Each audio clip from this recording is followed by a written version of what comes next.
Moderate Media. Hey everyone, thanks for tuning in again today.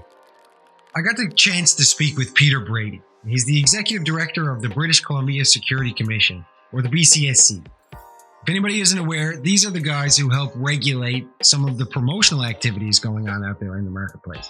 So in this interview, you're going to get to hear about how this relates to the companies and what we're going to see if these rules are enacted, what types of disclosures we will see coming out of the companies, but also new disclosures that need to be made by promotional players in the marketplace. So without further ado, here's the interview. Mr. Brady, Christopher Vaughn. Nice to meet you. Pleasure to meet you over the web. So listen, I really do appreciate you taking the time just to answer a couple of my questions. I sent them along to Brian earlier.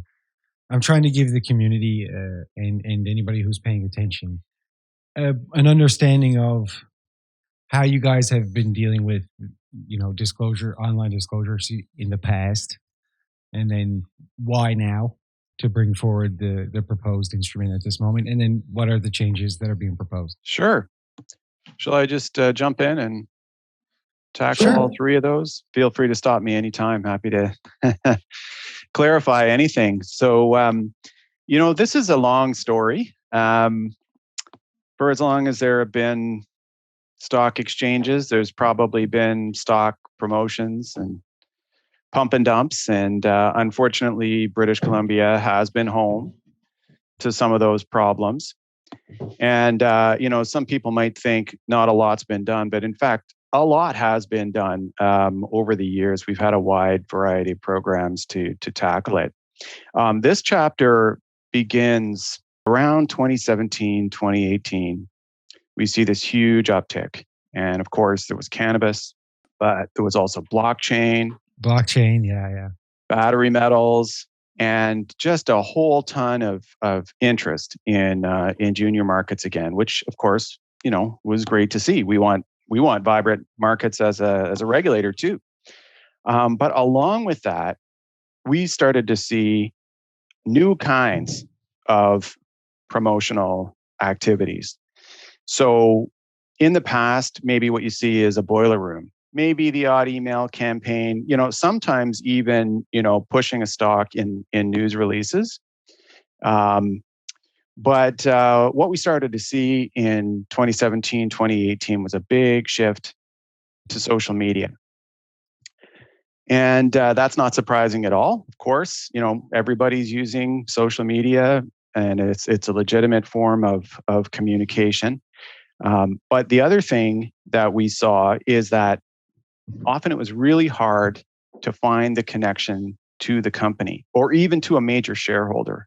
We have a set of rules in British Columbia, and I think Alberta has them, but probably most other provinces don't, to my understanding. And that goes to our history with the venture markets.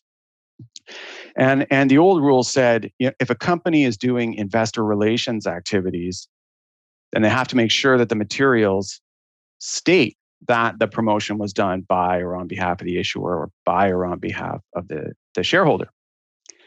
But as I said, what we were seeing was promotions that had no obvious connection to anybody that was a shareholder or to the company. And in fact, the company would deny it. They would say, we didn't even hire this person. We have nothing to do with it. They would issue a news release, and then, the promotion would go on. And it didn't seem like a very satisfactory solution. So at that time, we went and we were talking to the BC government about amendments to our legislation. And we pointed out this problem of their promotions are not really directly or obviously connected to the company anymore. They're happening on social media now instead of the old forms of communication. And we were very happy that our government said, that's a significant problem. If we don't look after the reputation of our markets, it's going to be harder for the legitimate companies to raise money. So they said, great, we're going to give you the power to regulate promotional activities, not just statements by the company or its shareholders. When we got that power, and that came in about March of 2020, came into force. we then started writing a rule. And the rule was to sort of set out the specifics of what we were going to do. There's sort of two buckets here. So there's the first bucket is something that applies to companies, and it only applies to venture issuers. And it's a long technical definition. I won't get into it, but basically companies listed on the Canadian Securities Exchange or the TSXV. Right. And so if you're a venture issuer and you hire somebody to do a promotion, you have to issue a news release. You say who you hired, what platforms will it be on, what did you pay for the promotion, and if anything changes, then you have to issue an updated news release. So that's one thing the company has to do. The second thing for these CSE and TSXV companies, if they spend more than 10% of their total operating expenses in a year or an interim period, then they have to disclose those expenses in their interim and annual reports. And so with that second piece, I think we're trying to get at a problem that I hear about often from people who are, legitimate, venture company executives, right? They say, why am I busting it to build this legitimate company, actually earn revenues and bring this new technology to the world? And over here, it seems like, this guy is just spending all of his money on promoting the stock instead of promoting the business. There could be a reason. We don't pick the winners as the regulator. But what we're saying is if you're spending more than 10% on promotion, then you have to put that out there. So that's the first bucket. What does the company have to do under these proposed new rules? And I should say these have just been published for comment. These are not rules that are in force yet. We're looking for feedback from the market. So then the second piece is anybody who is engaging in a promotional activity has to give some disclosure when they do it. So what's a promotional activity? Well, it's any communication to get somebody to buy, sell, or hold. Very broad definition.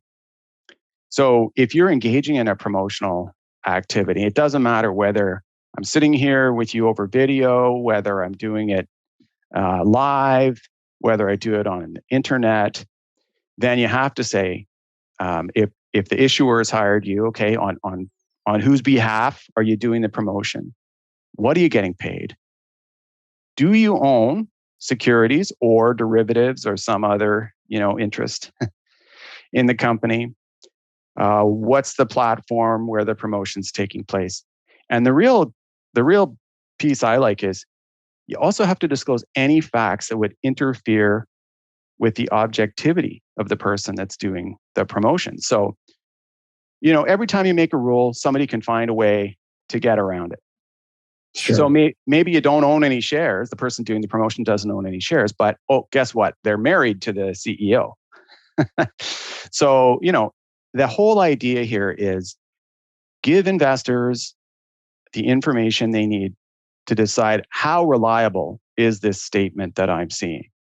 So I'm on this, say, some social media platform. Somebody is saying, you got to get into this stock. It's a 10-bagger. You got a bit of information to see, okay, maybe this person has an incentive to promote the stock. So that's the idea in a nutshell. Now, one question actually I have for the companies. What about if they were to contract a promotional group and then that group were to subcontract? Would the company then have to release a new news? Would that be like an update in terms of a new news release that would have to go out to say, so investor relation firm X has also hired these smaller companies to put it out? Right. So I think we would take the position that if the company's hiring a contractor, then they have to make sure that the subcontractor is giving the disclosure. Proper disclosures. Yeah. And there's always the situation where maybe somebody goes a bit rogue or they do something without permission, and sometimes that happens. And we're not unreasonable. We look at the situation. We expect companies to take steps to make sure your contractors follow the rules that you have to follow. But if somebody was truly going rogue, well, we'd probably look at that person and what they did. And one thing I just really wanted to flag, since this is CEO.ca, maybe the CEOs and other company executives that are watching this are thinking, well, oh, that's great. Now I've got this huge burden of new disclosures that I have to make that nobody cares about. Well, I just want to highlight that in the rule that we published for comment here, there's actually a carve out for company executives, because the whole point of this is let investors know that maybe the person has an interest in this stock, right? Well, it's kind of obvious. You're the CEO, you're the CFO, you're the head of investor relations activities or something. I mean, if you're a director or officer of that company right now, the way the rule is written is you've got to carve out, because people will assume that, of course, you're going to do your best to generate interest in the company's business and the stock. So we are trying to really tailor it, right? Like, we want to tackle the bad stuff. We want to give people useful information, but we don't want to make it overbroad. And another example is a broker. Go see your financial advisor, and they're saying, look, I think you should buy this one. Well, those people don't have to give all those disclosures that I was mentioning earlier. Yeah, right. I mean, we're strictly talking. I mean, for the most part, we're aiming at those promotional groups who are getting on with some shenanigans online, and I've seen them in my years in the markets. I really got to say, I appreciate you taking the time even just to have this chat with me, because we do have a large retail component, and this is important for them and for me as an investor. Sure. Well, abusive promotions are a huge priority for us, and we are here. We're on the case, and I appreciate the opportunity to be here. Thank you, Mr. Brady. If you guys have any questions or comments, you can leave in the comment section below, and I'll be sure to get back to you. Thanks, guys. Moderate Media.